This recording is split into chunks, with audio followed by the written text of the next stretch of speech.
Hindi lang po mga tao, kundi pati mga alagang hayop ay apektado na ng matinding init.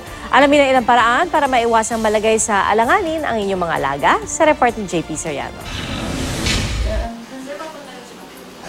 Nagpapalamig sa tapat ng electric fan si Lance at alaga niyang asong si Keeper. Sobrang init na kasi, kaya madalas nang hingali ng aso. Pinapainom ko siya lagi kasi nga baka ma-stroke.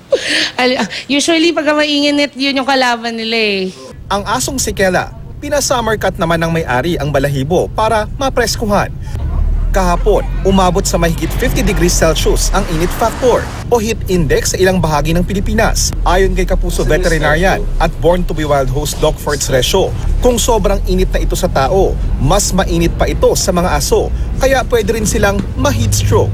Payo ni Doc Fertz, regular na paliguan ang mga alaga at painumin lagi ng tubig. Iwasan din silang ilakad mula alas 10 ng umaga hanggang alas 3 ng hapon, mga oras na sobrang init. Kung talagang mainit ang panahon para maiwasan ng heat stroke at lalabas kayo, now you can damp your towel and then ipahid natin sa kanila just to lower their increasing body temperature. Makatutulong din daw ang sandaling pagbababad sa tubig sa mga paa ng aso. Pwede rin silang bigyan ng yelo. Yung lalagyan ng ice cream na gamit na, lagyan nyo ng toy sa loob, ilagay nyo sa freezer, lagyan ng tubig, and then it will make them busy for a few hours. No? Plus, lower the temperature. Ilan daw sa mga palatandaan na nahi-heat stroke ng isang aso. Nangangalumata na ito, labis ang paghingal, nanunuyo ang ilong, mainit ang ilalim ng tiyan at mga singit.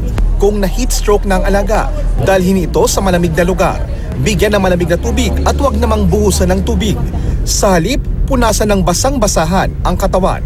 Kung makita rin daw na naguhukay ng lupa ang aso, huwag daw itong patayin. Ang akala daw ng mga tao, parang impending death, no? So ang ginagawa nila, pinapatay yung mga alagang aso, which is very wrong.